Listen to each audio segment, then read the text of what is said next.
Bonjour mes petits loups, je suis Laura Terstuzen, responsable atelier de la boutique de Strasbourg et auteur du livre Tambouille sans embrouille. Si vous désirez me rencontrer, vous pouvez le faire à la boutique rue de la Mésange ou lors des ateliers où me ferai un plaisir de vous transmettre mon savoir. Vous êtes ici sur ma chaîne Info Cosmétique où je vous encourage à vous abonner et à aimer le contenu si vous aimez. Aujourd'hui, on parle aux personnes qui se sont décolorées les cheveux. On le sait, la décoloration casse le cheveu. Beaucoup veulent venir au naturel du coup pour pallier à ce problème. Le seul truc, c'est que la majorité des parties des poudres, malheureusement, va foncer le cheveu et donc va altérer votre décoloration. Pour éviter ça, j'ai deux recettes que je vais vous proposer. Une première recette, ce sera de faire une huile sèche pour de nouveau nourrir votre cheveu et apporter de la brillance. Pour ça, c'est simple. Ce sera 3,5 cuillères à soupe d'huile végétale, une de celles que je vais vous citer, à mélanger à une cuillère à soupe de coco silicone. Le coco silicone, c'est des acides gras caprylates qui sont présents dans la coco, mais ça va permettre du coup d'avoir une huile sèche. C'est ce qui permet d'avoir les huiles sèches. Donc pour l'huile végétale, pour les cheveux décolorés, je vais vous laisser trois choix. La première, ce sera l'huile végétale de marula. La marula, elle est pour les cheveux secs, donc qui ont besoin d'être beaucoup nourris. Elle lutte contre la déshydratation et elle gaine. Ok, donc ça, c'est une première.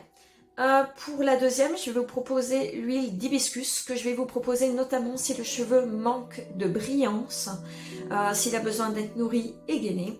Et la troisième, c'est pour ceux qui ont des boucles, qui veulent un peu redessiner le cheveu, ou au contraire qui ont un cheveu très sec, qui a du mal à être coiffé et qui s'abîme au coiffage, qui manque de brillance. Et là, ce serait l'huile végétale de Piki. Sauf que la Piki, elle a tendance à se solidifier quand il fait frais. Donc je vous propose, pour ceux qui veulent prendre la Piki, de faire une cuillère à soupe de Piki et 2,5 d'hibiscus ou de marula. D'accord? Donc je répète. Pour 50 ml de préparation, mélangez 3,5 cuillères à soupe d'huile végétale et une cuillère à soupe de coco silicone. Mélangez et vous obtiendrez votre huile sèche pour les cheveux que vous pouvez utiliser tous les jours. Si toutefois cela reste trop gras pour vous, c'est le cas pour des cheveux très très fins, je vous conseille de le faire une demi-heure ou une heure avant votre shampoing. De cette manière, le shampoing va moins déshydrater votre cheveu et votre cheveu va quand même bénéficier des soins. Pour ceux qui veulent quelque chose de non gras, je vous propose un spray à queue. C'est parti pour le spray à queue. Alors, si vous avez les cheveux décolorés et que vous voulez un soin quotidien non gras, je vais vous faire une proposition. Je vais vous proposer de prendre un hydrolat. Un hydrolat, donc, soit de jasmin, c'est pour l'odeur, hein, clairement, ça n'a pas de propriété. Soit de pamplemousse pour ce qui est la brillance, si vous avez un manque de brillance, soit de camomille allemande. Alors l'odeur de la camomille allemande n'est pas top, par contre ce qui est chouette avec la camomille allemande, c'est que ça ravive les blonds. C'est comme les shampoings bleus, donc ça peut vraiment être un bon hydrolat.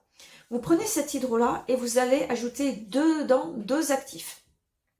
D'abord, la céramique végétale. La céramique végétale, c'est pour les cheveux cassés. En fait, avec les décolos et avec les fers, on a tendance à casser les cas et du coup, on ne retient plus bien l'hydratation dans le cheveu. Donc, dans votre hydrolat de 200 ml, vous pouvez mettre une cuillère à café de céramique végétale. D'accord ? Et l'autre actif que je voudrais vous conseiller, c'est le Keratin Protect. Le Keratin Protect, il va ramener de l'hydratation aux cheveux, c'est un protecteur thermique, il va ramener de la brillance et du soyeux aux cheveux. Et là aussi, vous pouvez mettre une cuillère à café de Keratin Protect dans votre hydrolat. D'accord? Donc, si je résume, on a 200 ml d'hydrolat, de jasmin, de pamplemousse ou de camomille, 5 ml, donc une cuillère, enfin 5 grammes d'actifs céramique, donc une cuillère à café, et 5 grammes d'actifs Keratin Protect, donc pareil, une cuillère à café. Vous mélangez le tout, ça donne un spray, et un spray qui est non gras et que vous pouvez mettre tous les jours.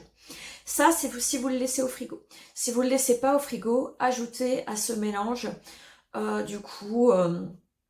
alors, toc toc toc, oui, vous pouvez mettre, si c'est un hydrolat de 200 ml, vous pouvez mettre 34 gouttes. 34 gouttes de conservateur Cosgarde. Pour ceux qui veulent pas mettre de conservateur, pas de problème. Vous laissez le gros au frais et vous mettez un petit flacon qui reste dans votre salle de bain et que vous rechargez. Et comme ça, ce petit flacon, vous l'utilisez assez rapidement. Voilà mes petits loups, c'est tout pour mes astuces pour les cheveux colorés. Ah non, une dernière chose. Ce qui peut être utilisé aussi en tous les jours, c'est le sérum acide hyaluronique. Certains vous disent l'aloe vera. Vous pouvez mettre l'aloe vera, sauf que l'aloe vera, ça fait l'effet cartonné. Donc c'est bien pour ceux qui veulent faire tenir des coiffures type gel. Par contre, si c'est pas votre cas et que vous voulez vraiment avoir le cheveu à l'aspect naturel, vous pouvez mettre le sérum acide hyaluronique tous les jours. Vous mettez un petit peu, vous passez dans les cheveux et vous brossez. Et ce sera très bien. Voilà mes petits loups, c'est tout pour aujourd'hui. Si vous avez essayé les astuces et qu'elles vous ont plu, n'hésitez pas à le mettre en commentaire. N'hésitez pas à mettre un j'aime si cette vidéo vous a aidé ou à découvrir mon livre Tambouille sans embrouille. Le lien est en description ou à me rencontrer en boutique ou lors des ateliers Aromazone, rue de la Mésange à Strasbourg. Je vous dis à bientôt et bye bye.